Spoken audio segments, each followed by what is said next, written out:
कुरान समझना हमारे बस की बात नहीं है।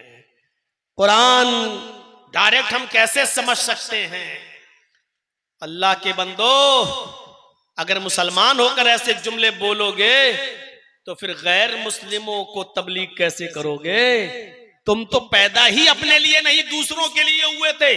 कुंतुम खैरा उम्मतिन उखरिजत लिन्नास, अल्लाह ने कहा मोमिनो तुम एक बेहतरीन उम्मत हो क्योंकि तुम्हें दूसरे लोगों के लिए पैदा किया गया है। जो कौम दूसरों की इमामत के लिए पैदा हुई थी, जो कौम दूसरों को दावत और तबलीग के लिए पैदा हुई थी, अफसोस है कि मौलाना जर्जीस को आज अपने ही कौम के लोगों को समझाना पड़ रहा है और टोपी पहन के बैठे हुए लोगों में तबलीग करना पड़ रही है। जो कौम दूसरों को तबलीग के लिए पैदा हुई थी, जो कौम दूसरों को राह रास्त पे लाने के लिए पैदा हुई थी, दूसरों तक इस्लाम पहुंचाने के लिए पैदा हुई थी, आज इससे बड़े अफसोस की बात क्या होगी कि आज हमें मुसलमानों को समझाना पड़ रहा हो और हमें मुसलमानों में दावत और तबलीग का फरीजा अंजाम देना पड़ रहा हो। ये 250, 300 आदमियों को शादियों में ले जाकर ये बाराती, ये चोरों को, डाकुओं को ले जाने वाले ये बेचारे ये चले हैं आज इनको समझाते हुए 25 सालें हो गई हैं, 25 सालें। लेकिन जो पहले था वही अब था, वही जो पहले था। कोई पूछे कि जर्जी साहब आपने सबसे पहली तकरीर कब की? और अब मैंने सबसे पहली तकरीर की थी बंबई के अंदर। उस वक्त मेरी उम्र थी 17 साल 10 महीना, बाल ठाकुरे के खिलाफ। और जब उसने कहा था ना कि हरे रंग पे पाबंदी लगा दो, मुख्तार अहमद नदवी की सदारत थी, बांद्रा में जलसा था, कॉन्फ्रेंस थी, सब हिंदू सब थे उसमें, देवबंदी, बरेलवी, शिया, सुन्नी सब। तो बाल ठाकुरे ने कुछ कह दिया था कि मोहम्मद अय्याश, मक्कार, ये इस तरीके के जुमले बोले थे उसने कि एक बीवी से पेट नहीं भरा तो 11 बीवी रखता था, और जब मैं देश का प्रधानमंत्री बनूंगा तो हरा रंग बंद कर दूंगा, ये मुसलमानों का रंग है, इस्लामी रंग है, और मैं इस पे पाबंदी लगा दूंगा। तो उस वक्त मुझे लोग लेके गए, मैं बंबई में प्रोग्राम में नहीं गया था लेकिन मैं वहां था। तो नदवी साहब कहने लगे मुख्तार साहब चलिए तुम अच्छा बोल लेते हो तो 10 मिनट का टाइम तुम्हें भी दिलवा देंगे बोलने के लिए। तो मैं गया, लेकिन इत्तेफाक ये था कि उधर भी सबसे बाद में हमको टाइम मिला जैसे आज मिलना। 17 साल 10 महीने का था मैं। तो जब मैंने तकरीर शुरू की सब लोग तो ऐसे ही बोल रहे थे, ये उबैदुल्लाह खान आज़मी वगैरह सब थे उसमें, तो ये सब ऐसे ही बोल रहे थे, ठाकुर जी माफी मांगे, ठाकुर जी माफी मांगे, उनको ऐसा नहीं बोलना चाहिए, हमारे नबी की शान में गुस्ताखी हुई है, जब तक माफी नहीं मांगेंगे एहतजाज होते रहेंगे, जुलूस निकलते रहेंगे। अब मेरे अंदर इतनी अकल नहीं थी। 17 साल 10 महीना जब मेरा नंबर आया तो मैंने 8 मिनट का टाइम क्या बोलूंगा मैं, नहमदु व नुसल्ली अला रसूलिल करीम, इसी में 1-2 मिनट निकल गए। अब 6 मिनट की तकरीर में मैंने कहा कि हमारे नबी की तो 11 बीवी थी, जिनका जिक्र 7 तो बीवी थी और 11 और एक मारिया किप्तिया को जोड़ लो जो बांधी थी तो 12। तो आपको 12 बीवी रखने वाला, 11 बीवी रखने वाला अय्याश नजर आ रहा है। बस मैंने उसमें कह दिया था कि हमारे ठाकुर जी जरा ये बताएं कि महाभारत में लिखा है कृष्ण जी की जो है किशन कन्हैया की 16,108 है, उनके बारे में तुम्हारा क्या ख्याल है? अगर 11 बीवी रखने वाला अय्याश है तो 16,108 रखने वाला, और बांसुरी बजाते सबको इकट्ठा कर लेते, अपने पास बिठा लेते और कहा जाता चारों तरफ गोपियां बीच में कन्हैया, इसके बारे में क्या ख्याल है? अब पुलिस वाले सतर्क हो गए, ये क्या बोल रहा है, ये क्या, सब चारों तरफ। अब मुझे इतनी अकल कहां, मैंने कहा चले हैं इस्लामी रंग, हरे रंग पे पाबंदी लगाने की बात। अरे कितने हरे रंग पे पाबंदी लगाओगे? हमने कहा लौकी खाते हो वो हरे रंग की, पालक खाते हो वो हरे रंग का, परवल खाते हो वो हरे रंग का, हरा धनिया खाते हो वो हरे रंग का, हरी मिर्च खाते हो वो हरे रंग का, जितने भी पेड़ पौधे और घास है वो सब हरे रंग की। मैंने कहा ठाकुर जी लाल रंग को कैसे और हरे रंग को कैसे मिटाओगे और लाल रंग को कैसे तुम स्थापित करोगे? अगर हरे रंग को मिटाओगे तो लौकी खाना छोड़ो, पालक खाना छोड़ो, हरी सब्जी खाना बंद करो, और लाल रंग तो एक ही होता है, या तो टमाटर खाओ या वो खाओ जो हम लोग खाते हैं।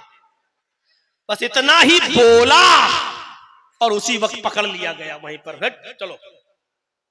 और उस वक्त इतना पतला दुबला था कि वो हथकड़ी भी मेरी हाथ से निकल जाती थी, ऐसे वो डालता था वो निकल जाती थी। और 24 घंटे हमको रखा वहां दादर के लॉकअप में, और वो तो फाइनल तो हो रहा था लेकिन बच गया, 2 महीने कम था, नाबालिग निकला, इसलिए हमको जेल तक नहीं पहुंचाया गया। तो मेरे भाइयों, 17 साल 10 महीने वो मेरी पहली तकरीर थी, उसके बाद से जब कर रहे हैं तो आज मेरी 45-46 ईयर। अब यहां से आप अंदाजा लगा लो कि कितने साल का जमाना गुजर चुका है। अब 46-45 के बाद अब आप जोड़ लो 18 से इतने सालों से मैं तकरीरें कर रहा हूं। अब कोई आदमी अगर मुझसे पूछे कि जर्जी साहब इतने जलसे आपने किए, इतनी कॉन्फ्रेंसें की, कितना फर्क आपको इन जलसों से मिला है और इन इजलास में आपने क्या सीखा और कितना फर्क नजर आया, तो मैं कहूंगा 0। अभी तक कोई फर्क नहीं पड़ा। जो आज से 25-30 साल पहले जो जहेज चलता था, आज भी वही जहेज। 20-25 साल पहले जो बारातियों, चोरों, डकैतों की जो पूरी टीम जाती है लड़की वालों के घर ठूंसने के लिए, हम खाने के लिए नहीं बोलेंगे, ठूंसने के लिए जाती है, जो पहले था वो आज भी है। मेरे भाइयों, जो पहले साइकिल चलती थी अब मोटरसाइकिल चलने लगी, पहले थोड़ा मोटरसाइकिल चलती थी अब फॉर्च्यूनर 4 व्हीलर चलने लगी, तरक्की और हुई है। अगर कोई नंबर पूछना चाहे कि जर्जी साहब कितना नंबर दोगे, समाज को कितनी इस्लाह हुई, तो मैं कहूंगा 100 में 0। कोई फर्क नहीं पड़ा। बस इतना जरूर कहूंगा कि थोड़ी सी ताजगी आ जाती है, ईमान में थोड़ा सा मिजाज बदल जाता है हमारा और सोचने पर मजबूर हो जाते हैं। लेकिन अभी हैं वही हम जहां पहले थे, कोई फर्क नजर नहीं आया। अभी तकरीर खत्म होगी, अब आप अपने मोहल्ले की मस्जिद देखिएगा कि फजर में कितने नमाजी। अगर मस्जिद रमजान की तरह भर गई तो समझना जलसा आपका कामयाब, और रोजाना जितने आदमी रहते थे उससे भी कम हो जाएं तो समझ लेना कि आप जलसे में खालियात आए और खालियात गए। आपने आंखें फोड़ी हैं, आपको कुछ सवाब नहीं मिलेगा, क्योंकि जलसे जिस मकसद से होते वो मकसद ही पूरा नहीं हो रहा है, तो काहे का सवाब, किस बात की नेकी। अभी फजर की आजान और नमाज मस्जिदें बतला देंगी कि इस जलसे का कितना असर हुआ है, इस इजलास का कितना असर हुआ है। आप देख लीजिएगा, बहुत ज्यादा आपको सोचने की जरूरत नहीं, सिर्फ फजर की नमाज पढ़ने के बाद आप खुद सोच लीजिएगा कि कितना असर हुआ है इस इजलास का। आपकी मस्जिदें बता देंगी, आपके मोहल्ले की मस्जिदें बता देंगी कि इस जलसे का कितना असर हुआ है। मौलाना जो बोल रहे थे वही बोलिए, ऐसे तो फिर कोई आदमी जलसा ही नहीं कराएगा।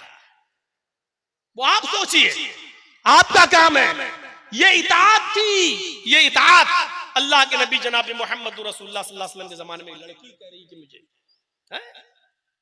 और वो दौर था, एक औरत आई अल्लाह के नबी के पास, बुखारी पढ़ी है किताबुन निकाह, अल्लाह के रसूल मैं अपने आप को आपको हिबा कर रही हूँ। अल्लाह के नबी ने कहा नहीं।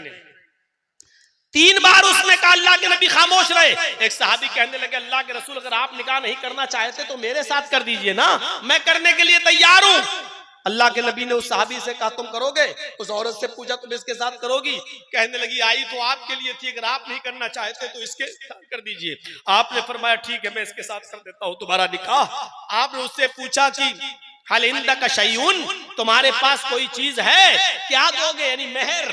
जहेज नहीं पूछा था लड़की के औरत से कि कुछ है तेरे पास, आपने उससे पूछा, निकाह पढ़ाने से पहले पूछा क्या इसको क्या दोगे, मेहर है? कहने लगा मा इंदी शैउन, कुछ नहीं है मेरे पास। आपने कहा जाओ अपने घर कुछ लेकर आओ। वो गया और आने के बाद कहता माँ वजद तो शैयन या रसूलुल्लाह, कुछ नहीं मिला मुझे घर पर अल्लाह के रसूल। आपने कहा दोबारा जाओ, इल्तमिस खातम मिनल हदीद, लोहे की अंगूठी मिल जाए तो वही ले आओ। वो दोबारा गया, घर पे आया, कहा अल्लाह के रसूल मेरे घर पे लोहे की अंगूठी भी नहीं है, सोने की नहीं लोहे की। कहा लोहे की अंगूठी भी नहीं हो, चले हो निकाह करने, क्या दोगे तुम अपनी बीवी को मेहर? कहने लगा कुछ नहीं है मेरे पास। मायूस हो गया, जाने लगा। आपने कहा कहाँ जा रहे हो? कहा अल्लाह के रसूल जा रहा हूँ खेती बाड़ी करने, खेत में जा रहा हूँ काम करने। अरे मेरे माँ बाप तो हैं, उनको तो उनकी खिदमत तो मैं ही करता हूँ, जब कुछ है ही नहीं तो निकाह हो ही नहीं सकता, जाऊं कुछ कमाऊं कुछ हासिल करूं। आपने फरमाया इधर आओ, तुम्हें कुरान याद है? कितना याद है? अब देखो घर में कुछ नहीं है, कुछ नहीं है। तो कहा कि कुछ तो होगा। कहा कुछ नहीं, एक लुंगी है, इंदी इज़ारुन या रसूल अल्लाह, अल्लाह के रसूल एक लुंगी है मेरे पास। आपने कहा अच्छा एक लुंगी है कहाँ? अरे उसी को ले आओ यार, वही दे दो। कहने लगा पुरानी है। आपने कहा बनी रहने दो लेकिन इसको दे दो। कहता अल्लाह के रसूल अगर इसको दे दूंगा तो मैं क्या पहनूंगा, वही पहन के तो सोता हूं मैं। कहा अच्छा तो तुम वो भी नहीं दे सकते हो? कहा आधी फाड़ के दे दूंगा, यानी एक लुंगी का टुकड़ा, आधा टुकड़ा इसको आधा मैं, कम से कम कहीं बिछा के बैठने के काम तो आ जाएगा। अल्लाह के नबी ने कहा फिर आधी लुंगी का वो क्या करेगी, उसके भी तो किसी काम की नहीं रहेगी। अरे देना तो पूरी दो, नहीं तो आधी किस काम की। कहने लगा पूरी तो नहीं दे सकता, फिर मेरे पास कुछ नहीं रह जाएगा घर में। अल्लाह के नबी सल्लल्लाहु, गौर कीजिए, एक लुंगी पुरानी और शादी करने का सपना, शादी करने का ख्वाब, कोई सोच सकता है ये इस्लाम की सादगी पर? अल्लाह के नबी ने कहा अच्छा ये बताओ कुरान कितना याद है? कहने लगा सूरह हमें हाक़ा याद है, सूरह मुल्क याद है, सूरह हश्र याद है, सूरह दहर याद है, सूरह क़यामा याद है, सूरह नबा याद है। अल्लाह के नबी सल्लल्लाहु अलैहि वसल्लम ने जब उसकी जबान से ये सूरतों के नाम सुने तो आपकी आंखों में आंसू आ गए। रोते हुए कहते हैं कि इतनी सूरतें तुम्हें याद हैं? फरमाया हाँ। कहिए तो मैं सुनाऊं। अल्लाह के नबी ने फरमाया क्या यही सूरतें तू अपनी होने वाली बीवी को सिखा देगा? क्या यही सूरतें तू अपनी होने वाली बीवी को याद करा देगा? कहने लगा जी। आपने उस औरत से पूछा कि तेरे शौहर के पास होने वाले कुछ नहीं है, एक लोहे की अंगूठी भी नहीं है, कुरान की इन्हीं सूरतों को मैं मेहर बना देता हूं, क्या तू माल के बदले इन सूरतों को मेहर में कबूल करती है? उसने कहा अल्लाह के रसूल, जिस लड़की के, जिस औरत के निकाह में कुरान की सूरतें मेहर बन जाएं, उससे ज्यादा बाबरकत और पाकीज़ा निकाह किसका हो सकता है? मुझे मंजूर है। अल्लाह के नबी सल्लल्लाहु अलैहि वसल्लम ने वहीं बैठे बैठे निकाह का पढ़ा दिया। चूंकि उस औरत का वली कोई नहीं था, क्योंकि उसके बाप इंतकाल कर चुके थे, इसलिए अल्लाह के रसूल खुद काजी की हैसियत से आप उसके वली बन गए और आपने उस औरत को वहीं से रुखसत कर दिया। न चोरों का पता, न बारातियों का पता, न डकैतों का पता, न हल्दी का पता, न मलीदे का पता, न उबड़ने का पता, मेरे भाइयों न जहेज का पता।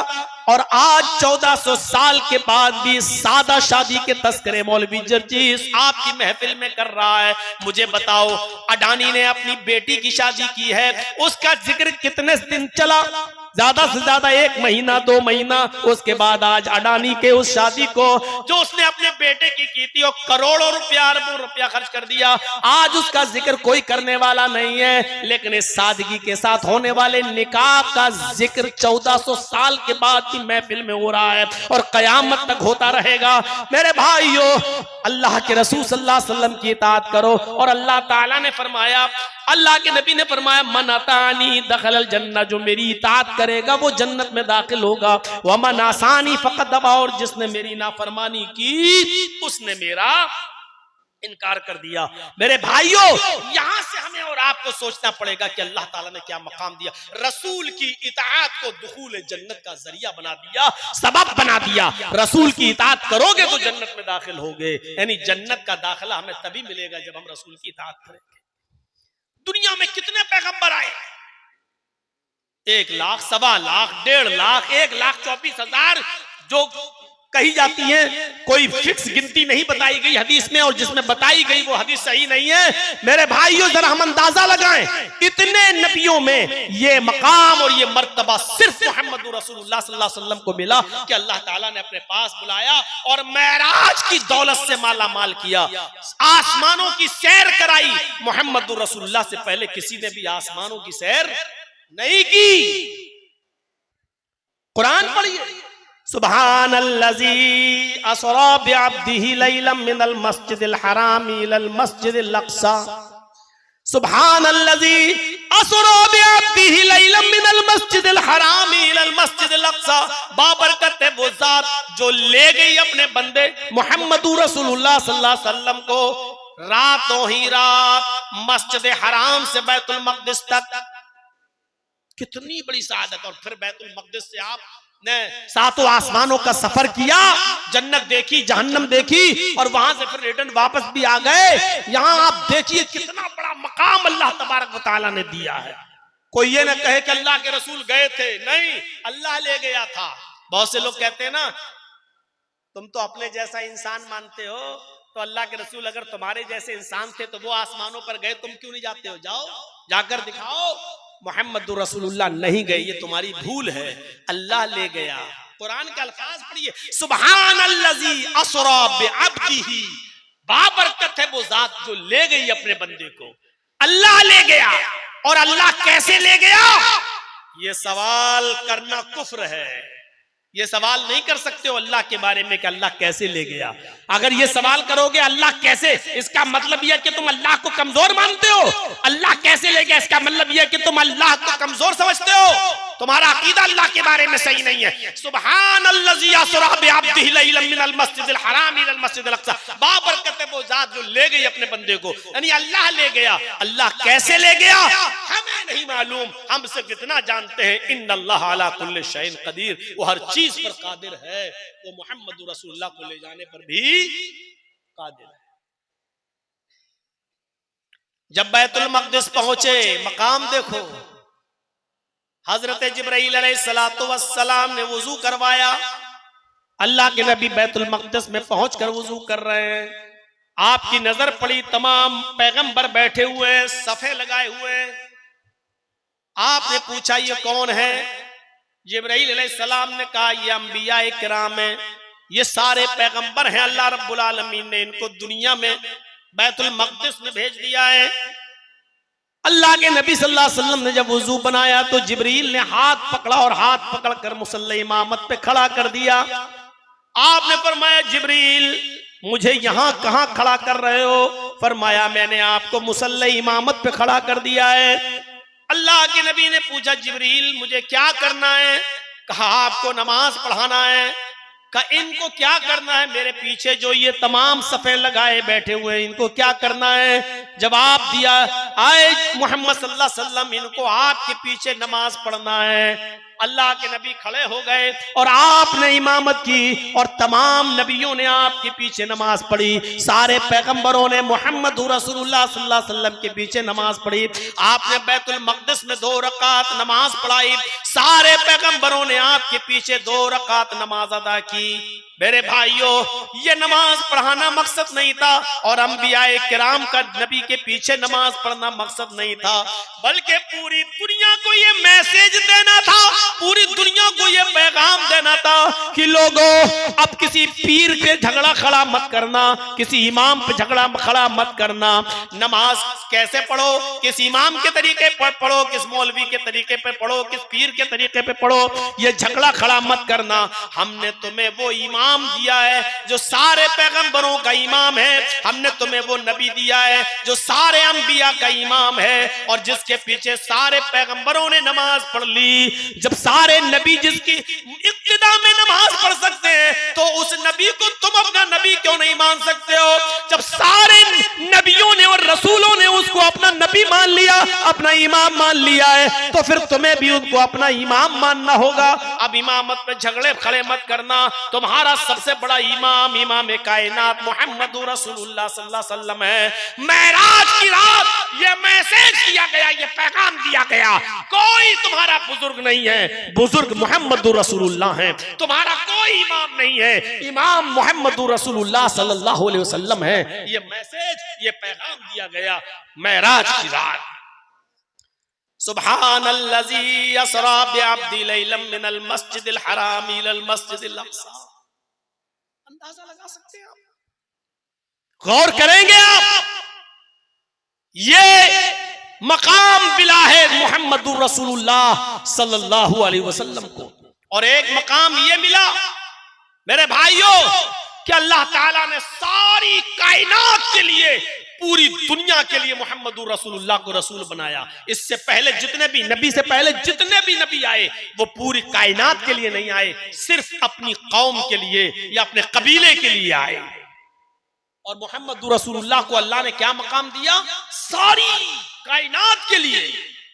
वमा अरसलनाका इल्ला काफ़तन लिन्नासी बशीरन व नज़ीरा।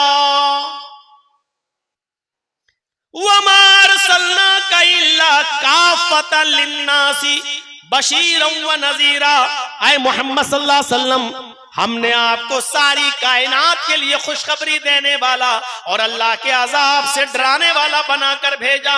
इतना बड़ा मकाम सारी कायनात के लिए मोहम्मद को अल्लाह का रसूल, अल्लाह का पैगंबर बनाया गया सल्लल्लाहु अलैहि वसल्लम, खुशखबरी देने वाला और डराने वाला बनाकर भेजा गया है। हजरत ईसा अलैहिस्सलाम ने भी अपनी कौम को यही कहा था। क्या कहा था? वइज़ क़ाला ईसा इब्नु मरियम या बनी इस्राईल इन्नी रसूलुल्लाहि इलैकुम मुसद्दिक़न लिमा बैना यदैया मिनत तौरात व मुबश्शिरन बिरसूलिन याती मिन बाद इस्मुहु अहमद। ईसा अलैहिस्सलाम ने कहा, मेरी कौम के लोगों, आए इस्राइल के बेटो, आए बनी इस्राइल, मैं तुम्हारी तरफ अल्लाह का रसूल बनाकर भेजा गया हूं, सिर्फ बनी इस्राइल के लिए। या बनी इस्राइल इन्नी रसूलुल्लाहि इलैकुम, मैं तुम्हारी तरफ अल्लाह का रसूल बनाकर भेजा गया हूं, सिर्फ अपनी कौम के लिए। लेकिन मुसद्दिक़न लिमा बैना यदैया मिनत तौरात, तौरात की तस्दीक करता हूं, मूसा अलैहिस्सलाम को नबी मानता हूं, रसूल मानता हूं, तौरात आसमानी किताब है, इसकी पुष्टि करता हूं, इसकी तस्दीक करता हूं। व मुबश्शिरन बिरसूलिन याती मिन बाद इस्मुहु अहमद, और तुम्हें खुशखबरी सुनाता हूं एक ऐसे रसूल की जो मेरे बाद आएगा, उसका नाम अहमद होगा, उसका नाम अहमद होगा। सबके लिए अल्लाह के नबी सल्लल्लाहु अलैहि वसल्लम ने फरमाया कि मैं तुम सब की तरफ अल्लाह का रसूल बनाकर भेजा गया हूं। मोहम्मदुर रसूलुल्लाह सबके लिए। अल्लाह के नबी सल्लल्लाहु अलैहि वसल्लम ने फरमाया कि 5 चीजें ऐसी हैं जो मुझे दी गई, मुझसे पहले किसी नबी को नहीं दी गई। ओतीतु खमसन लम युतहुन्ना अहदुन कबली, मुस्लिम शरीफ की हदीस के अल्फाज हैं। अल्लाह के नबी सल्लल्लाहु अलैहि वसल्लम ने फरमाया 5 ऐसी चीजें जो मुझे अता हुई हैं, मुझसे पहले ये 5 चीजों में से कोई चीज किसी नबी को नहीं दी गई। क्या है वो 5 चीजें? 5 चीजों पर गौर करिए। पहली चीज तो यही है कि सबके लिए अल्लाह के रसूल, कान कुल्लु नबी युबासु इला कौमी खासतन व बुइस्तु इला कुल्ली अहमरा व अस्वद। अल्लाह के नबी फरमाते हैं पहली चीज क्या है कि अल्लाह ने जितने भी नबी दुनिया में भेजे वो अपनी कौम के लिए, खास अपनी कौम के लिए भेजे। इला कौमी खासतन, वो सिर्फ अपनी खास कौम के लिए आए। वबुइस्तु इला कुल्ली अहमरा व अस्वद, लेकिन मैं हर सुर्ख सयाह के लिए आया। यानी मुझे अल्लाह ताला ने सबके लिए, सारी कायनात के लिए, हर काले गोरे के लिए, हर सुर्ख सयाह के लिए मुझे रसूल बनाकर भेजा। पहली खुसूसियत क्या है कि मुझे सबका रसूल बनाकर भेजा गया है। एक ये 5 चीजें जो बता रहा हूं किसी को भी खड़ा करके पूछ सकता हूं, ताकि पता चले कि इस रात के 2:45 बजे कौन गौर से सुन रहा है, कौन नहीं सुन रहा है। ये 5 चीजें याद रखना। पहली चीज बता दी सबके लिए, हर नबी आया अपनी कौम के लिए, और मोहम्मद रसूलुल्लाह आए सबके लिए, पहली चीज। दूसरी चीज पर गौर कीजिए, व उहिल्लत लियल गनाइम वलम तुहल्ल लि अहदिन क़ब्ली। दूसरी चीज, माले गनीमत को मेरे लिए हलाल किया गया। मुझसे पहले अल्लाह रब्बुल आलमीन ने माले गनीमत किसी के लिए हलाल नहीं किया था। मुझसे पहले भी जितने नबी आए, जंगें हुई, लड़ाइयां हुई, और जो जंगों में माल लूटा जाता था, जो छोड़ के लोग भागते थे, वो किसी के लिए हलाल नहीं था। लेकिन अल्लाह रब्बुल आलमीन ने मेरे लिए, मेरे सहाबा के लिए जो जंगें लड़ रहे हैं उनके लिए माले गनीमत को हलाल करार दिया है। उहिल्लत लियल गनाइमु, हमारे लिए माले गनीमत को अल्लाह ने हलाल किया है। कितने लोग जो जंगों में लड़ते थे और भागते थे, माल छोड़कर, बीवी छोड़ के, बच्चे छोड़ के, इन सबको ले लिया जाता था, और जो औरतें पकड़ी जाती थी उनको लौंडी बना लिया जाता था। मेरे भाइयों, माले गनीमत को हलाल किया गया। तो पहली चीज अल्लाह के रसूल सबके लिए, आपकी बेअसत सबके लिए। दूसरी चीज माले गनीमत की हिल्लत, जो नबी अकरम से पहले किसी और नबी के लिए जायज नहीं था। तीसरी चीज पर गौर करो, व जुइलत लियल अर्जु तय्यबन व तहूरन व मस्जिदन अय्युमा रजुलिन दरकतहुस सलातु सल्ला हैसु कान।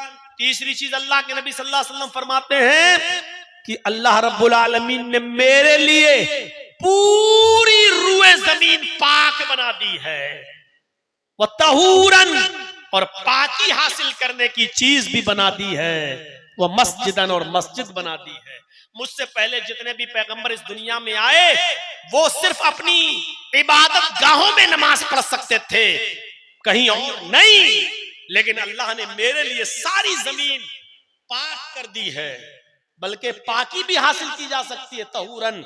मसलन पानी नहीं मिल रहा वुजू के लिए तो पाक मिट्टी पर हाथ मारो, फूको, तयम्मुम करो, चेहरे पे फेरो, दाया बाया हाथ एक दूसरे पर, तयम्मुम हो गया, आप नमाज पढ़ सकते हो। अल्लाह ने मेरे लिए इस जमीन को पाक भी बनाया है और पाकी हासिल करने की चीज भी बनाया है और मस्जिद भी बनाया है सजदा करने की जगह पे। कोई जरूरी नहीं है मस्जिद बहुत दूर है, अजान नमाज का वक्त हो गया, हम कहां जाएं? अय्युमा रजुलिन अदरकतुस्सलातु, कोई भी आदमी अगर उसको नमाज का वक्त पाले, अगर उसको नमाज मिल जाए, नमाज का वक्त उसके पास पहुंच जाए, सल्ला हैसु काना, तो जहां वो है वहां नमाज पढ़ ले, जिस जगह पर मौजूद है वो नमाज पढ़ ले, जिस जगह पर वो है वो नमाज अदा कर ले। ये फजीलत दी है अल्लाह तबारक व तआला ने, जिस जगह पर है नमाज पढ़ ले। शुक्रिया अदा करो, शुक्र मनाओ। हमारी यूपी में नहीं हो, वरना सड़क पर भी नमाज नहीं पढ़ सकते, रोड पर भी नमाज नहीं पढ़ सकते हो। आएंगे कुछ अंधभक्त, डंडे मारेंगे, लाठी मारेंगे, नमाज। और मुसलमानों, इस वक्त बहुत ज्यादा होश के नाखून लेने की जरूरत है, जज्बात में बहने की जरूरत नहीं है। तुम्हारी तरफ से उठने वाला एक कदम भी, एक एक कदम पर नजर रखी जा रही है, एक गलती का इंतजार किया जा रहा है। इस वक्त बहुत अक्ल के नाखून लेने की जरूरत है, बहुत दूरअंदेशी और मसलहत से काम लेने की जरूरत है। याद है एक मर्तबा जंगल में शेर ने भी शिकार किया, भेड़िए ने भी शिकार किया, लोमड़ी ने भी शिकार किया। तीनों की बहुत गहरी दोस्ती थी। भेड़िए ने भी शिकार किया, लोमड़ी ने भी शिकार किया, शेर ने भी शिकार किया। शेर ने गधा मारा, भेड़िए ने बकरी मारी, लोमड़ी ने खरगोश मारा। अब शेर ने भेड़िए को जज बना दिया। शेर कहने लगा, अच्छा बताओ कौन सा जानवर कौन खाएगा, तुम बताओ, चलो फैसला तुम करो। तीनों जानवर मौजूद हैं, हमने गधा मारा, लोमड़ी ने खरगोश मारा, भेड़िए ने बकरी। आए भेड़िए तुम फैसला करो, तुम्हारा फैसला सब मानेंगे। अब भेड़िए ने कहा, साहब ये तो बहुत आसान है, फैसला क्या करना है? गधा आपने मारा है, आप गधा खा लीजिए। मैंने बकरी का शिकार किया, बकरी मैं खा लेता हूं। लोमड़ी ने खरगोश मारा है, लोमड़ी खरगोश खा लेती है। और लोमड़ी छोटी है तो खरगोश में पेट भर जाएगा, मेरे लिए बकरी काफी है। और आप राजा हैं जंगल के, आपके लिए गधा है, आप गधा खाइए। शेर को किससे कह रहा है भेड़िया? फैसला किसके सामने कर रहा है? शेर के सामने। शेर ने कहा, कमीने, आया और कहा ये फैसला करेगा तू? और चबड़ा मारा और चीर दिया उसको अपने नाखूनों से और फाड़ दिया, और भेड़िया भी मर गया। डले साहब लंबे लंबे। लोमड़ी से कहा, कमीना फैसला करना जानता नहीं, कैसा फैसला किया? तुम करो फैसला। लोमड़ी से कहा, तुम करो, कौन खाएगा? लोमड़ी तो समझ गई। लोमड़ी ने कहा, अरे भाई जंगल के राजा आप हैं और इसमें फैसला क्या करना है? ये चारों जानवर आपके हैं। सुबह नाश्ते में खरगोश खा लीजिए, जब आपको थोड़ी सी भूख लगे, 12-1 बजे का टाइम हो, दोपहर का टाइम हो, तब आप गधा खा लीजिए। शाम होते होते आप बकरी खा लीजिए, और रात में जब आप सोने के लिए जाएं तो अब तो ये भेड़िया भी है, भेड़िया भी आप खा लीजिए। ये चारों जानवर तो जंगल का राजा नहीं खाएगा तो कौन खाएगा? आपके लिए है, सब आप खाइए, ये सब आपके हैं। शेर ने लोमड़ी की पीठ थपथपाई, वाह वाह वाह, ये है फैसला, इसको कहते हैं फैसला। कमीना मर गया है, फैसला करने चला। बहुत अच्छा फैसला तुमने किया, देखे ये चारों जानवर मेरे हैं। चलते हुए उसने लोमड़ी से पूछा, इतना अच्छा फैसला करना तुमने सीखा कहां से? लोमड़ी ने कहा, इसी भेड़िए ने सिखाया है मुझे। लोमड़ी के इसी जवाब पर पूरा मामला छिपा हुआ है। लोमड़ी ने क्या कहा? अरे जंगल के राजा, इसी भेड़िए ने सिखाया है। यानी कह गई ये भेड़िए ने ऐसा फैसला न किया होता तो मरता, ये मेरी मजबूरी है, भेड़िए से मैंने बहुत कुछ सीख लिया है, इसलिए सब तुम खाओ। तो मेरे भाइयों, इस वक्त खूनख्वार मैंने सुना तो दिया, लेकिन मेरे खूनख्वार कहने का मकसद कौन है ये आप अच्छी तरह समझ रहे हैं। मेरे मुंह से नाम मत खिलवाओ, बहुत बार जेल जा चुका हूं, अब नहीं जाना चाह रहा हूं। और इस वक्त बड़ी मसलहत का तकाजा यह है कि लोमड़ी वाली मसलहत हमें और आपको अपनाना है कि सांप भी मर जाए और लाठी भी न टूटे। मेरे भाइयों, ये मसलहत का तकाजा है, वरना हाल वो होगा कि आप अपने दिफा में भी कुछ नहीं कह सकते। जैसे एक घाट पर शेर और बकरी दोनों पानी पी रहे थे, और बकरी की तरफ से, शेर की तरफ से बहता हुआ पानी बकरी की तरफ जा रहा था। एक तालाब था और शेर जहां पानी पी रहा, वहां से बहता हुआ पानी बकरी की तरफ आ रहा है। शेर भी पानी पी रहा, बकरी भी पानी पी रही है। पानी पीने के बाद शेर ने कहा, ए बकरी, तूने मेरा पानी झूठा क्यों कर दिया? तूने मेरा पानी झूठा क्यों किया? बकरी कहने लगी, बादशाह सलामत, जंगल के राजा, मैंने आपका पानी कहाँ झूठा किया है? पानी तो आपकी तरफ से बहता हुआ आ रहा था, आपका झूठा पानी मैं पी रही थी। आप जहां पानी में मुंह मार रहे थे, वहां से बहता हुआ पानी मेरे पास आया, मैं तो आपका झूठा पानी पी रही थी। हमने पानी को झूठा कहाँ किया है? पानी तो आप झूठा कर रहे थे, और आपका वो पानी मैं पी रही थी, मैंने पानी झूठा नहीं किया। शेर ने कहा, कमबख्त मुंह चलाती है, जवाब दे रही है मुझे, उठा, और उसने बकरी को फाड़ दिया और खा गया।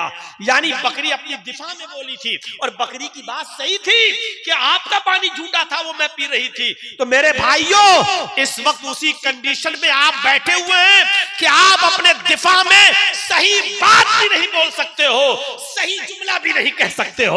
इस वक्त बहुत ही ज्यादा अक्ल के नाखून लेने की जरूरत है, और बहुत ही ज्यादा दूरअंदेशी और मसलहत से काम लेने की जरूरत है, जज्बात की राह में बहने की जरूरत नहीं। इसलिए वो तरीका अपनाइए जो लोमड़ी ने अपनाया, सांप भी मर जाए और लाठी भी न टूटे। मैं आपको बुज़दिल नहीं बना रहा हूं, मैं देख चुका हूं, मुझे हालात मालूम है। जो लोग चाहते हैं कि जर्जी साहब ये बोले वो बोले और जो सुनना है, मैंने देखा कि जब जर्जी साहब 4 और 5 महीने के लिए जेल में जाते हैं तो कितने लोग आते हैं और कितने लोग साथ देते हैं और कितने लोगों की हमदर्दियां रहती हैं। ये सारे तजर्बे मुझे अच्छी तरीके से हो चुके हैं। इसलिए याद रखिए, आपकी मुसीबत में आपके कोई काम नहीं आएगा, आपकी परेशानियों में आपके कोई काम नहीं आएगा। ये लड़ाई आप सबको मिलकर तो लड़ना है, लेकिन मसलहत के साथ कि सांप भी मर जाए और लाठी भी न टूटे। तो 3 चीजें ये हो गई थी। 5 चीजों में से एक तो नबी सबके लिए, दूसरा माले गनीमत हमारे लिए हलाल, मुझसे पहले किसी के लिए नहीं, और तीसरी जमीन, रूए जमीन पूरी हमारे लिए पाक कर दी गई। जहां भी नमाज का वक्त हो वहां पढ़ लो। किसी और नबी को ये चीज हासिल नहीं थी। सबको अपनी मस्जिद में, इबादतगाह में नमाज पढ़ना पड़ती थी, मस्जिद पर या घर में नमाज पढ़ना जायज नहीं था। चौथी चीज अल्लाह के नबी ने फरमाया, मुझे जो दी गई जो किसी और नबी को नहीं, नुसिरतु बिर्रुअबि बैना यदै मसीरत शहर, मुझे अल्लाह ने इतना रौब दबदबा दिया है कि 1 महीने की दूरी पर मेरा दुश्मन होता है तो मेरी रोबो दबदबे से, मेरे हैबत से, मेरे रोबो दबदबे से वो डर जाता है, कांप जाता है। अल्लाह ने रौब के जरिए मेरी मदद फरमाई, रोबो दबदबा मुझे दिया है।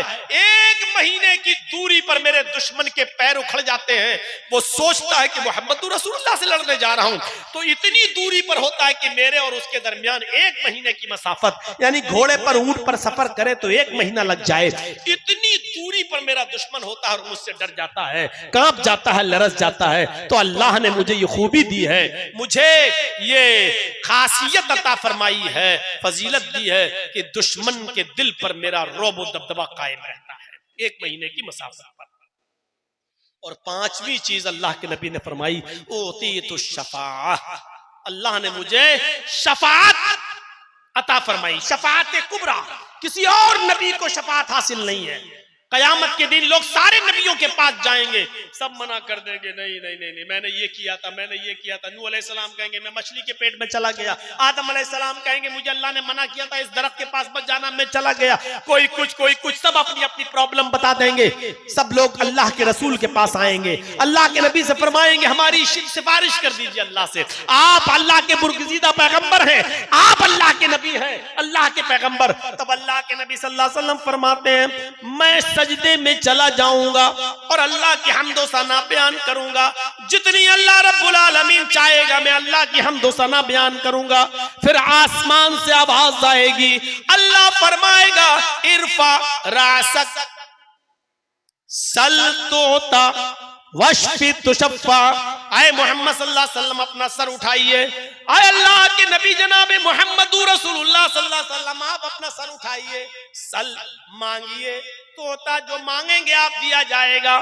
वशफी तुशफ़ा सिफारिश कीजिए, आप सिफारिश भी आपकी कबूल की जाएगी। जब अल्लाह के नबी सल्लल्लाहु अलैहि वसल्लम को यह हुक्म होगा कि अपना सर उठाओ, तब अल्लाह के नबी सल्लल्लाहु अलैहि वसल्लम अपना सर उठाएंगे।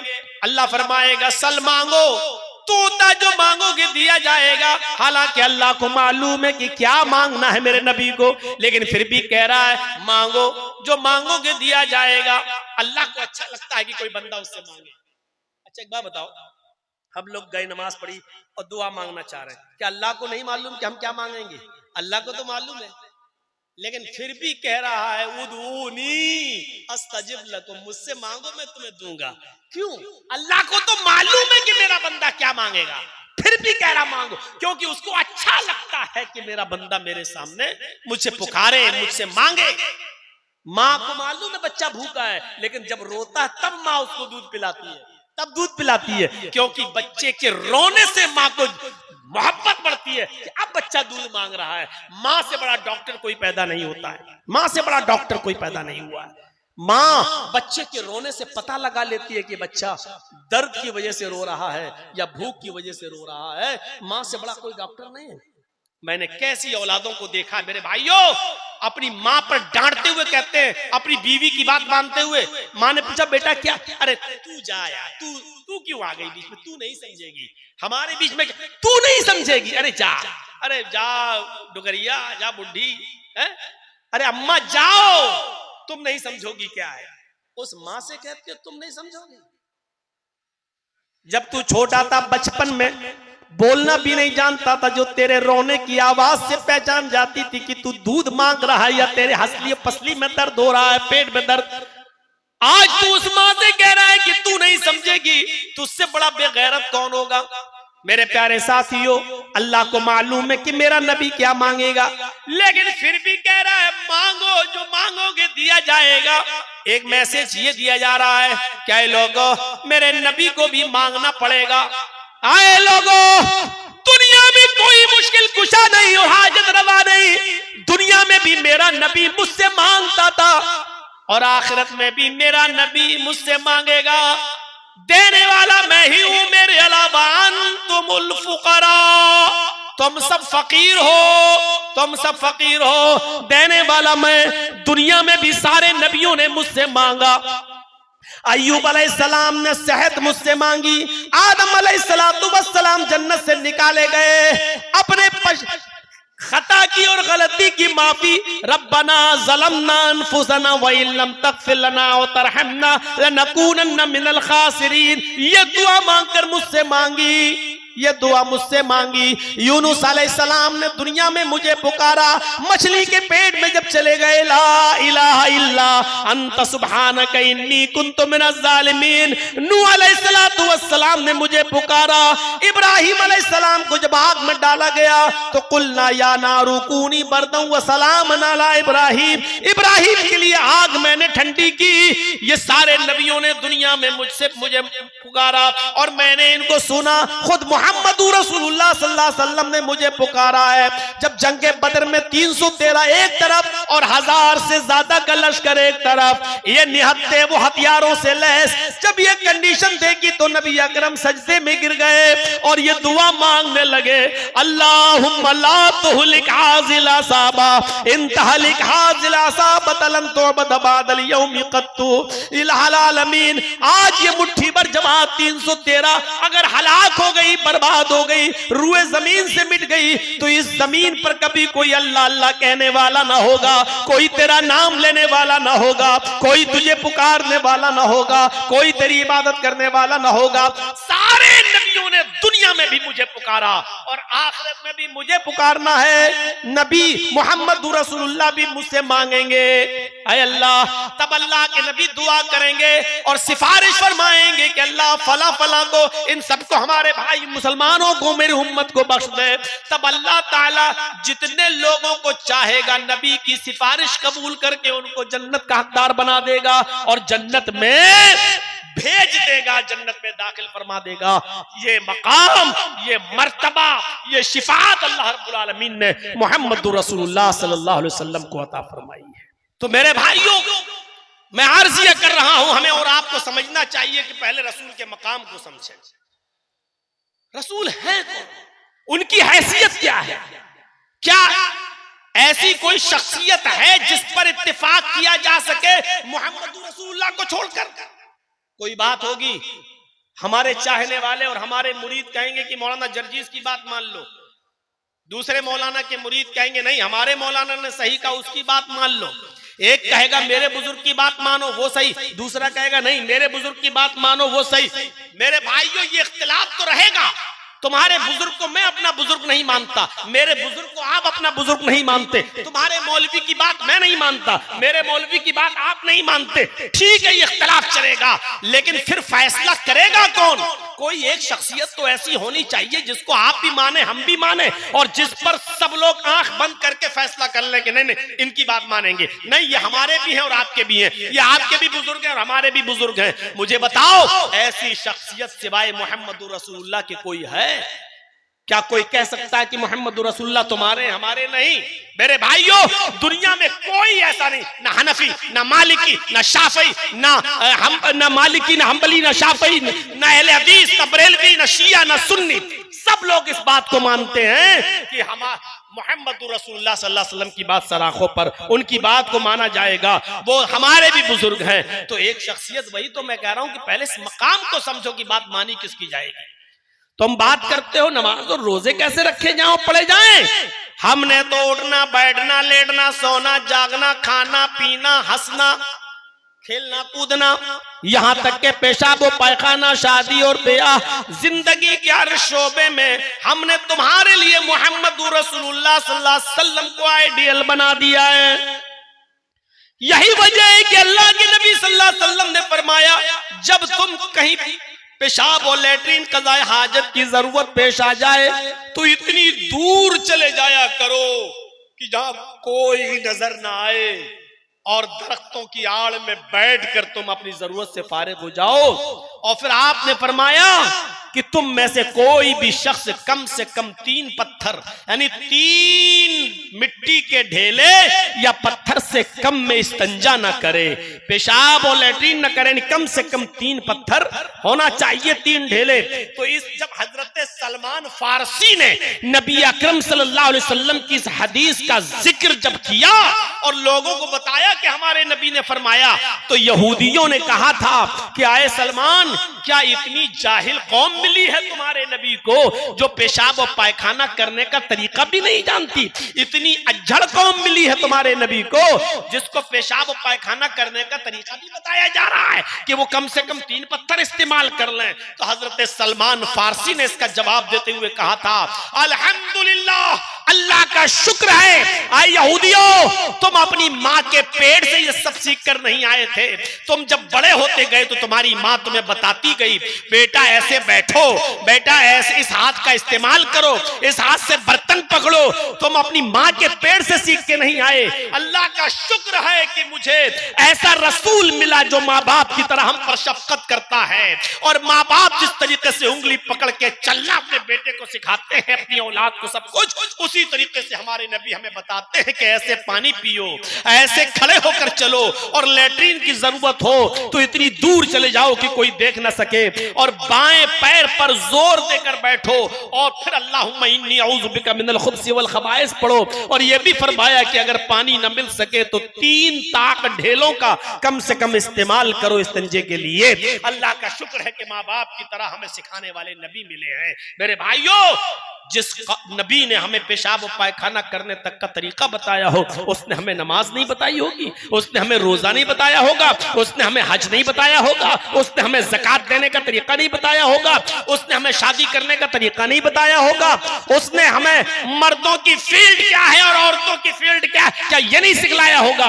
हमें और आपको सोचना चाहिए। लक़द काना लकुम फी रसूलिल्लाहि उस्वतुन हसना, ऐ मेरे हबीब, ऐ लोगों, हमने तुम्हारे लिए मुहम्मदुर रसूलुल्लाह सल्लल्लाहु अलैहि वसल्लम की जिंदगी में बेहतरीन आइडियल रखा है, नमूना रखा है। कयामत के दिन अल्लाह ये नहीं पूछेगा जोहर की 10 पड़ी थी कि 12 पड़ी थी। कयामत के दिन अल्लाह ये नहीं पूछेगा ईशा की 7 पड़ी थी कि 17 पड़ी थी।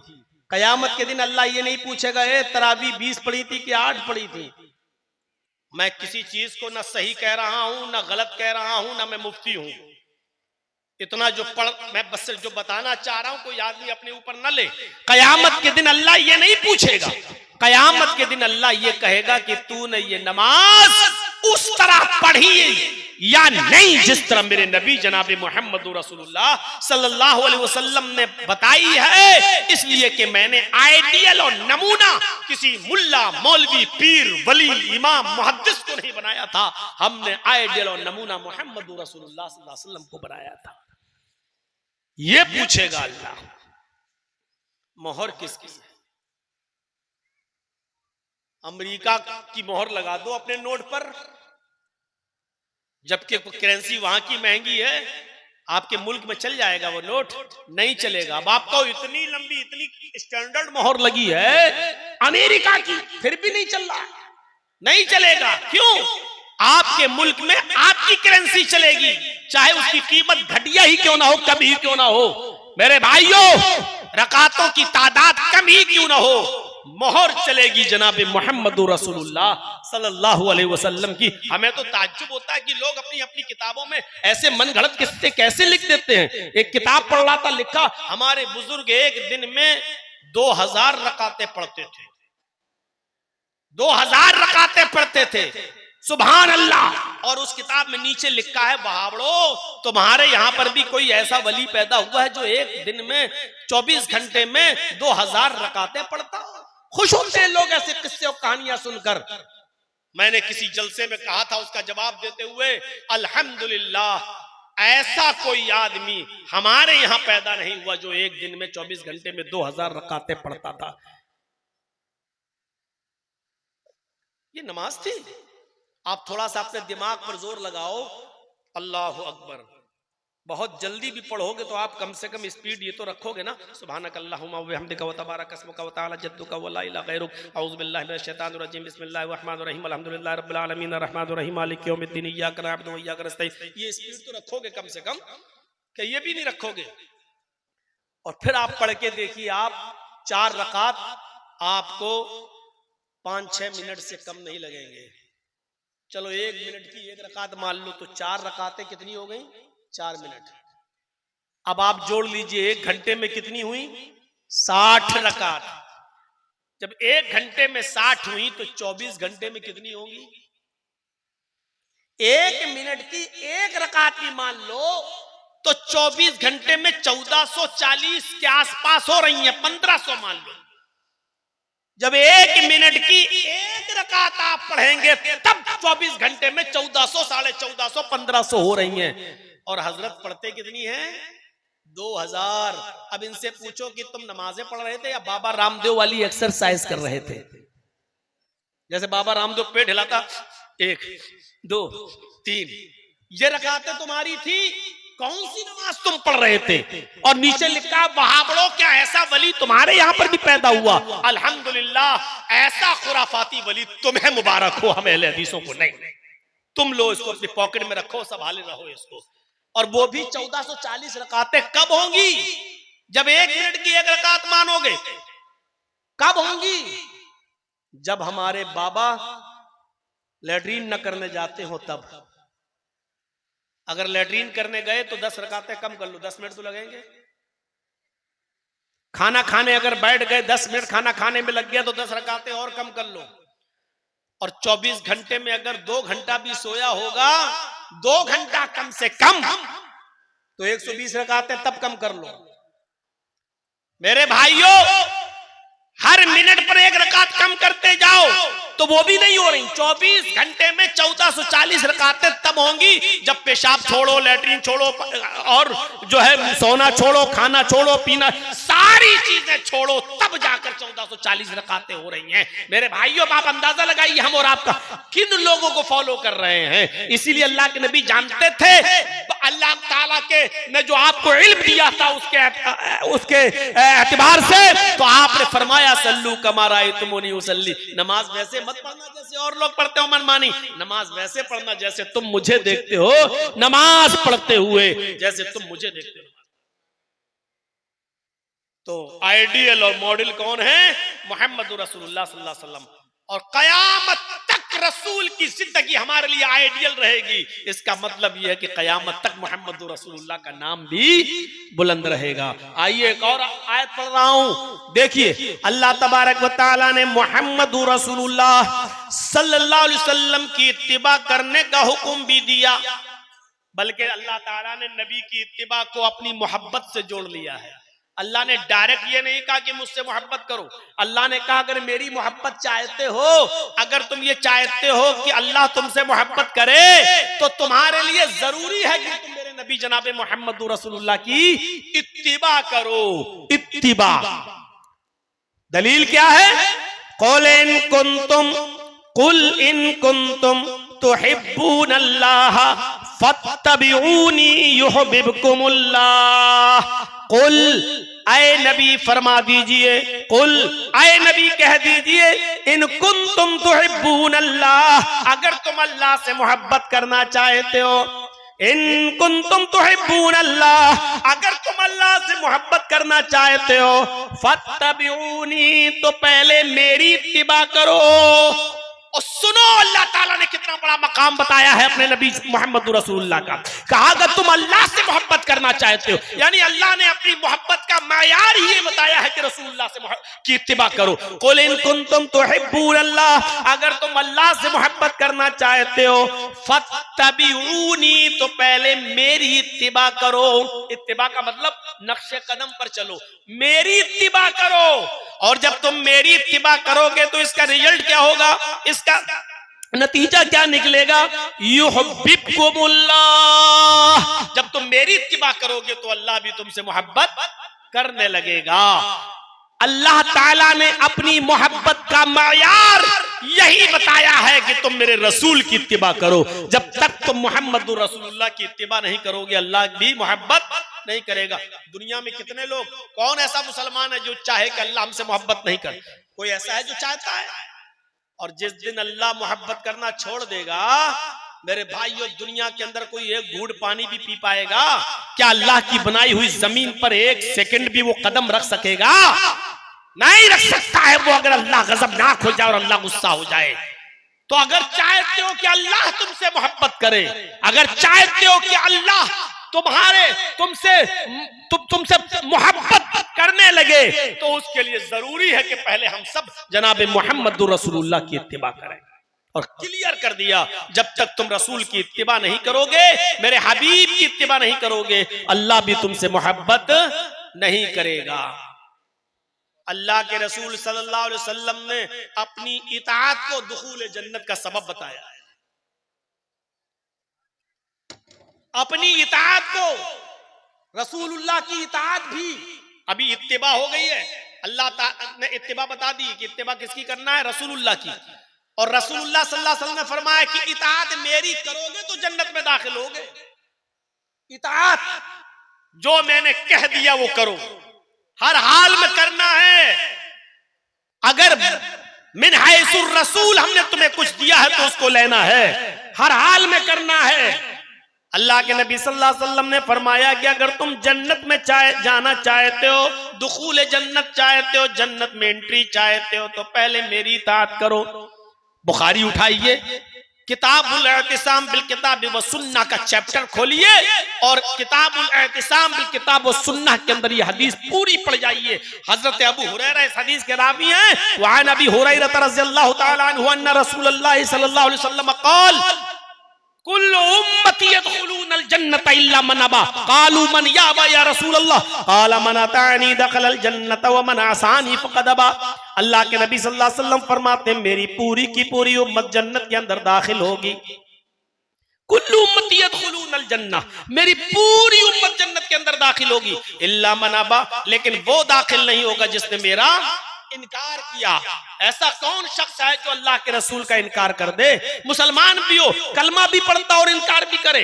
अल्लाह के नबी सल्लल्लाहु अलैहि वसल्लम फरमाते हाँ ऐसे लोग मेरी उम्मत में होंगे जो मेरा इनकार करेंगे, मुझे मानेंगे भी और इनकार करेंगे। उनकी दो क्वालिटी होगी, एक शख्स वो होगा जो मुझे मानने का दावा करेगा और इताअत भी करेगा, और एक शख्स वो होगा जो मुझे सिर्फ मानेगा लेकिन मेरी बात नहीं मानेगा, मेरी बात का इनकार करेगा, मेरी बात नहीं तस्लीम करेगा। फरमाया मन अतानी दखलल जन्नह, जिसने मेरी इताअत की वो जन्नत के अंदर दाखिल होगा।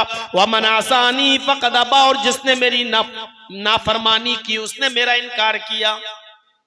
रसूलुल्लाह की नाफरमानी करने वाला रसूल को मानता ही नहीं है, रसूलुल्लाह का नाफरमान रसूल का इनकार कर रहा है। अल्लाह के नबी ने फरमाया मन अतानी दखलल जन्नत, जो मेरी इताअत करेगा वो जन्नत में दाखिल होगा। हजरत जुलैबीब का वाकया सुने हैं आपने? जुलैबीब जिनकी शक्ल सूरत बड़ी कबीह, बड़े काले कलूटे, जहां से रिश्ता आता, एक मर्तबा लड़की जब जुलैबीब को देखती तो कहती नहीं हम नहीं करेंगे इनसे शादी, रिश्ता टूट जाता। अल्लाह के नबी सल्लल्लाहु अलैहि वसल्लम ने जुलैबीब की हालत देखी तो सोचा कि जुलैबीब का निकाह होना चाहिए। इस्लाम लाने के बाद शक्ल सूरत की कोई हैसियत नहीं, छोटे बड़े की कोई हैसियत नहीं, काले गोरे की कोई हैसियत नहीं, अमीर और गरीब की कोई हैसियत नहीं। आपने एक लेटर लिखवाया और वो लेटर मदीने के इंतहाई कोने में एक अंसारी सहाबी को दिया। उनकी एक लड़की थी बहुत खूबसूरत, हसीनो जमील। जुलैबीब को वो लेटर देकर भेजा, क्या है जुलैबीब इस लेटर को ले जाओ और उस अंसारी सहाबी को दे देना, उसके घर को दस्तक देना। अगर सहाबी बाहर निकले, अंसारी बाहर निकले तो उसको मेरा सलाम अर्ज करना और ये लेटर दे देना। वो लेटर पढ़ेंगे और अपनी बेटी का निकाह तुम्हारे साथ कर देंगे। जुलैबीब उस लेटर को लेकर जाते हैं, उस खत को लेकर जाते हैं और मदीने के उस कबीले में, उस गांव में पहुंचते हैं। उस अंसारी का मकान पूछते हैं, दरवाजे को दस्तक देते हैं, अंसारी बाहर निकलता है। हजरत जुलैबीब ने सलाम किया, उन्होंने जवाब दिया, फिर कहा कि अल्लाह के नबी सल्लल्लाहु अलैहि वसल्लम ने आपको सलाम कहा है और ये खत दिया है। उस अंसारी ने जब उस खत को पढ़ा तो आग बबूला हो गया, कहने लगा जुलैबीब तुम्हारी हिम्मत कैसे हुई मेरे दरवाजे पर आने की?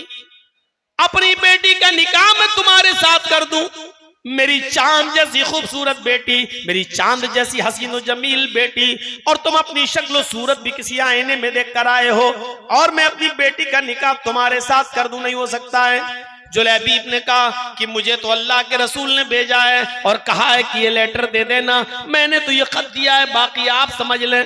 ये आवाज उस बेटी के कानों में भी जाती है जो घर के अंदर से सुन रही थी। उसने अपने बाप को आवाज दी और कहा अब्बू जरा लेटर देखें। उसने उस खत को पढ़ा और पढ़ने के बाद कहने लगी अय अब्बू जान, इस लेटर में तो सबसे पहले जो लफ्ज लिखा हुआ है, जो अल्फाज लिखे हुए हैं वो ये लिखा हुआ है कि हाज़िही रिसालतुम मिन जानिब मुहम्मद रसूलिल्लाहि सल्लल्लाहु अलैहि वसल्लम, कि ये लेटर, ये खत तुम्हें मोहम्मद अल्लाह के रसूल सल्लल्लाहु अलैहि वसल्लम की तरफ से दिया जा रहा है। इस लेटर के लफ्ज ये नहीं है, अल्फाज ये नहीं है हाज़िही रिसालतुम मिन मुहम्मद इब्न अब्दुल्लाह, इसमें ये नहीं लिखा कि मोहम्मद इब्न अब्दुल्लाह की तरफ से दिया जा रहा है। इस लेटर में लिखा है कि ये खत में मुहम्मदुर रसूलुल्लाह, अल्लाह के रसूल की तरफ से दिया जा रहा है। आय अब्बू जान, ये लेटर मोहम्मद इब्न अब्दुल्लाह ने नहीं, मुहम्मदुर रसूलुल्लाह ने दिया है। और रसूलुल्लाह का मतलब यह है कि उनकी हर बात को मानना हमारी जिम्मेदारी है। हाँ, अगर मोहम्मद इब्न अब्दुल्लाह की हैसियत से देते तो हम ठुकरा देते, छोड़ भी देते कि कोई गुनाह नहीं, लेकिन ये तो रसूलुल्लाह लेटर दे रहे हैं। आपकी दो हैसियतें, आपने मोहम्मद रसूलुल्लाह की हैसियत से ये लेटर दिया है। आए अब्बू जान, अगर आप मेरे मेरा निकाह जुलैबीब से नहीं करेंगे तो मैं अपने आप को जनाब मोहम्मद रसूलुल्लाह के सामने पेश कर दूंगी और कहूंगी कि मेरी पूरी जिंदगी आप पर निछावर है, आप जो हुक्म देंगे मैं करने के लिए तैयार हूं। आए मेरे अब्बू, इस्लाम लाने के बाद मैं अपनी मर्जी की मालिक तो न रही, इस्लाम लाने के बाद मैं अपने दिल की मालिक तो न रही। इस्लाम लाने का मतलब ही है कि मैंने अपनी लगाम जनाब मोहम्मद रसूलुल्लाह के हाथों में दे दी है। बाप ने जब अपनी बेटी का ये जुमला सुना तो कहने लगा, बेटी जरा उसकी शक्ल सूरत तो देख, जरा उसके चेहरे की तरफ तो देख। लड़की ने जो जवाब दिया वो उर्दू के किसी शायर ने नकल कर किया है इस अंदाज में कि जब बाप ने कहा कि बेटी जरा इसकी शक्ल सूरत तो देख, जरा इसके चेहरे पर नजर तो डाल, तो लड़की कहने लगी, न आने वाले को देख, न जाने वाले को देख, न आने वाले को देख, न जाने वाले को देख, देखना ही है तो खत के भेजने वाले को देख। माना कि शक्ल है इसकी बदसूरत, माना कि शक्ल है इसकी बदसूरत और जिस्म है इसका मांद, मगर खत का भेजने वाला तो है 14वीं का चांद। गोया कि बेटी ने इस अंदाज में अपने बाप को समझाया और बाप अपनी बेटी को लेकर मोहम्मद रसूलुल्लाह के पास आए। पूरा वाक़या ज़ादुल मआद में पढ़ लीजिएगा। अल्लामा इब्न क़य्यिम ने लिखा है कि फिर अल्लाह के रसूल ने उस बेटी का निकाह जुलैबीब से कर दिया और जुलैबीब के निकाह के बाद इस लड़की के साथ खैर व बरकत के दरवाजे खुल गए। तो उस जमाने की हमारी बेटियां इस तरीके की हुआ करती थी कि अपने आप को अल्लाह के रसूल सल्लल्लाहु अलैहि वसल्लम के हुक्म के ताबे कर दिया करती थी। इस तरीके की इताअत का जज्बा था।